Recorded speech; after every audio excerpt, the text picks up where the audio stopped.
the variety is ridiculous in this game. It's really good. Hello and welcome to My Fave Thing, a show we make here at Rock, Paper, Shotgun, where I chat to an RPS staffer to find out what they love about a brand new game. Today I've sat down with the wonderful Ed Thorn to talk about Rogue Legacy 2, which finally leaves early access on the 28th of April. Ed's been working his way through this deviously difficult roguelike for a few days now, and had a lot to say about the game's enormous amount of unlockable abilities and class types. Anyway, enough waffling, let's dive right in.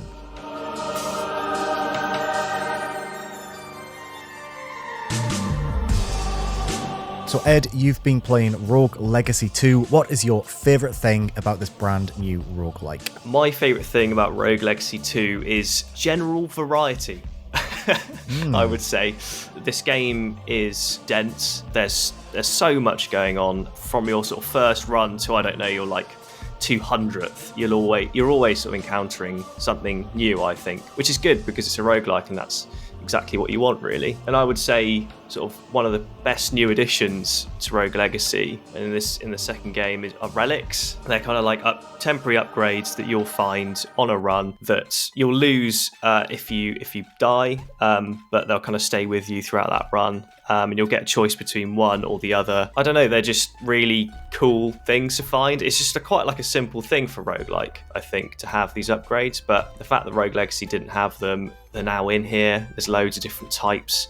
So again, it's like quite a simple thing, really, but it's just a total game changer when you're on a run, those little things. And the fact that there are so many of them that I can't quite get a grasp of how far through the game I am, really, which is great because I've played, I would say, sort of 5.5 hours, and there really is just a wealth of things to chase, to fight. I kind of have like a notebook by my side to keep track of like what I want to because you collect gold on runs and you can kind of put that into upgrading your mana, which is a whole other side track. Again, I'm trying to sort of manage where I put my gold because it is like a valuable thing. But again, it's not just gold you're getting. You can get like other currencies. There's like these blood droplets that you can give to this lady in your hub to get you like more permanent upgrades. For example, I've got one that if I kill an enemy, I'll like get some health back, which is absolutely excellent because health drops aren't like the most sort of abundant thing in this game. So it's just little things like that. I would say like the mana upgrades, they were in Rogue Legacy 1, but certainly in this one, they are again just expansive. There's just so many things you can pour your money into. Again, quite interesting ones. Like, for example, to start each run, you talk to Charon, I don't know how you pronounce it, but is it Karen? Karen, yes. I think it's Charon.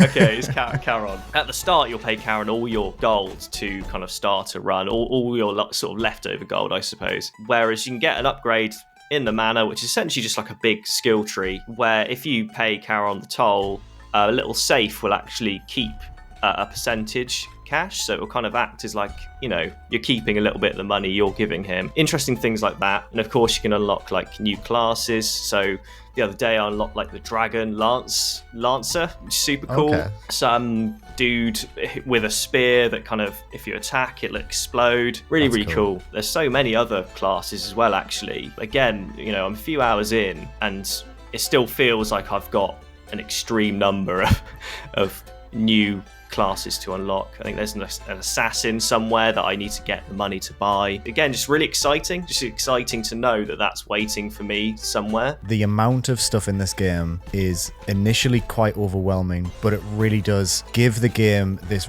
really satisfying sense of progression, because you are always unlocking something that feels game-changing, even if it is only very slight. So like you say, in the mana, there are a lot of permanent upgrades, like put a bit of cash into this and you'll become a little bit stronger, you get a little bit more health. But then also you'll get things like you say, like, you'll get one of the new classes, and the classes are completely game-changing. They offer new weapons, new abilities, and that's before you even start to consider that each time, the core hook that was in Rogue Legacy remains here, that when you die, you choose one of 3 heirs, and those heirs also have a bunch of randomly generated perks and also flaws as well. So you might have, I had a giant character when I was playing earlier who when they killed things, they would spray all of the loot away from them. So there was a chance. Annoying. It's so annoying. But one thing I think that's really nice compared to the first game is that if you pick a character who has a bunch of flaws, it will increase the percentage of gold you get. Yes. So I had a character yesterday who would die in one hit, couldn't see any damage, and they had another really bad flaw as well. But I was getting like 500% gold. Oh my god. So basically, I was just desperately trying to stay alive, to open up as many chests as possible, to get a bunch of gold, so then I could unlock a bunch of stuff back in my hub world. And what I will say, and I've played way less than you, but even from that initial stage, and I think this is because it's been early access for a year, everything feels so precisely balanced, which is such a difficult feat. Because you have things like all the permanent unlocks in the mana, you have all of these randomly generated class traits, you have all these relics that you find in the actual game world, and all of it hangs together in such a way that every run feels familiar, but also completely unpredictable. Because also the mana, the actual castle that you're exploring randomly generates too.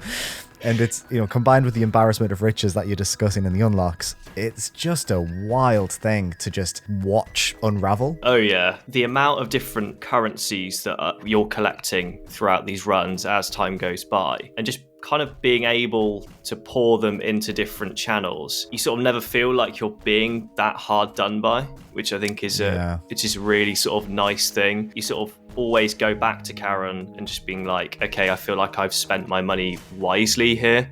I don't think there's ever a point where you're like, oh, I have to do like another 10 runs to kind of unlock, this new class or whatever like relic you want. It's always fairly sort of, I wouldn't say it's like super quick to unlock things that you want, but it's never a real grind, a real sort of chore. And again, I think that comes down to what you were saying, like the way that the levels are procedurally generated is really good actually. Each run does feel like really sort of unique, and certainly by the point where you're kind of seeing a bit of repetition, you should be at that stage where you're kind of pushing to new areas and new stages, and they're kind of like denoted by kind of risk levels, and you'll need to unlock to sort of beat these big bosses essentially. And you get new stuff like heirlooms, which I don't think we've even touched on. There's like a whole new thing for this game where they're essentially like new ways to platform, because platforming is like a big thing in this game now. So for instance, like one of the first things that you get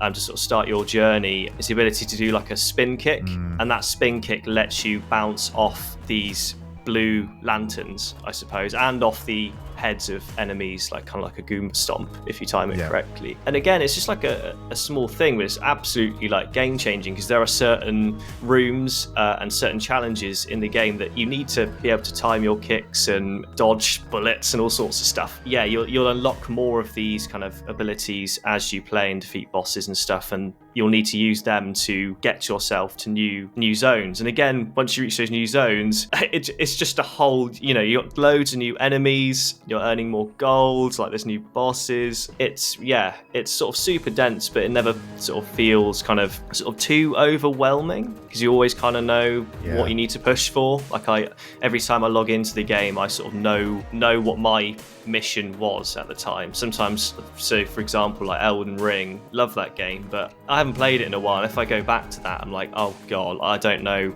what I was doing or what I was aiming for. Whereas with this, I pretty much will. It wouldn't take me long to sort of figure out what my next upgrade is going to be. That spin kick feels amazing. Yes. That's what I'll say about that. The sense of momentum it gives you, it reminds me a bit of Shovel Knight and how you can do the downward jump with the shovel. You get an upgrade fairly early on, an heirloom that lets you basically spin kick off more stuff. Yes. And it lets you spin kick off projectiles, and I mean, the game is very, inspired by Castlevania, but it has like a slight bullet hell element to it, and that quite a lot of enemies will fire multiple projectiles at you. And when you get this ability, it lets you basically just bounce off the projectiles, so you can just do like crazy flips in the air. Mechanically, moment to moment, this game just feels really polished. And like you said before, there is an emphasis on platforming here, and I think they've really nailed that core feeling of momentum and flow, which means that even though you've got all these systems that are surrounding this core game, the core game is just fun, which does make you want to keep going back to it, I think. So I guess one last question for you is, what's your favorite class to play as so far? Oh, I would say certainly, so first answer would be, I think my most successful class is the archer.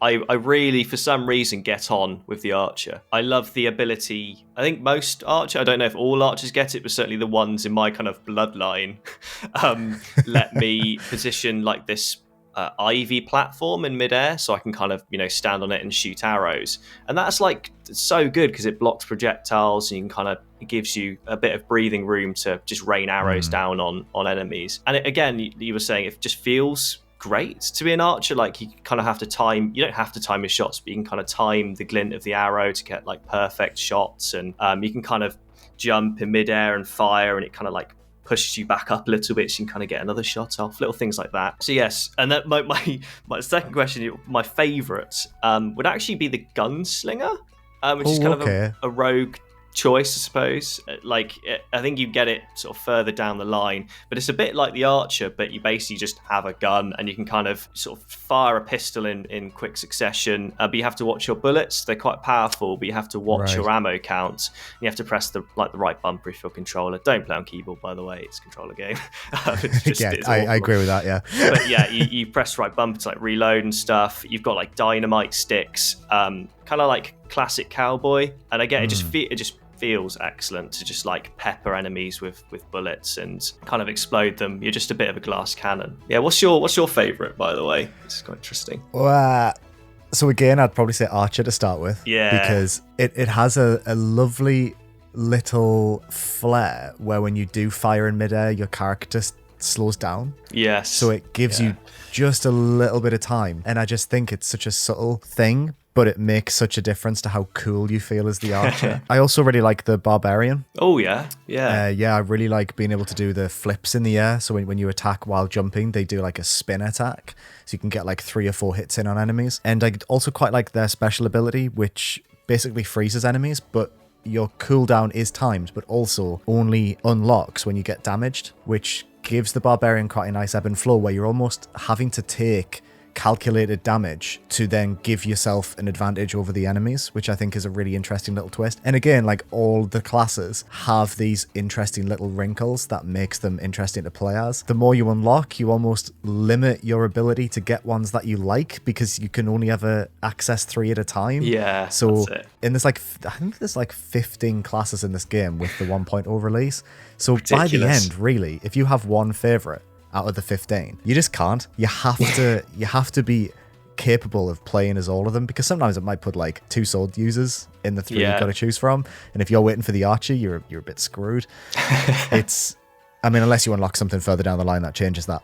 Probably, because there's so much in here, I don't know. But yeah, no, those classes are very fun. And that archer, just, being able to calculate your arc perfectly when shooting the arrow, it just feels badass every time. 100%. I feel like it's going to be a lot of people's sort of favorites, honestly. I think the archer does feel really, really nicely designed.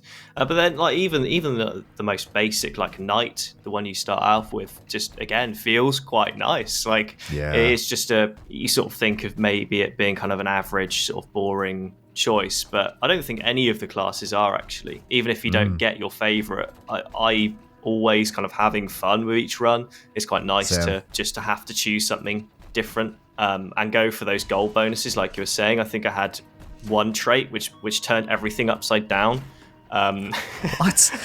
It's just everything was upside down, and it's just sometimes it's quite sort of refreshing to not have that. You know deep down that you're probably not going to make it that far, but it's quite fun just to kind of give it a crack and just try and earn lots of gold. So yeah, the variety is ridiculous in this game. It's really good.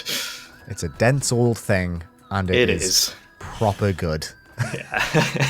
Thanks very much for watching. Remember, if you want more alternative PC reviews, you can find them right here at Rock Paper Shotgun. I'll see you next time.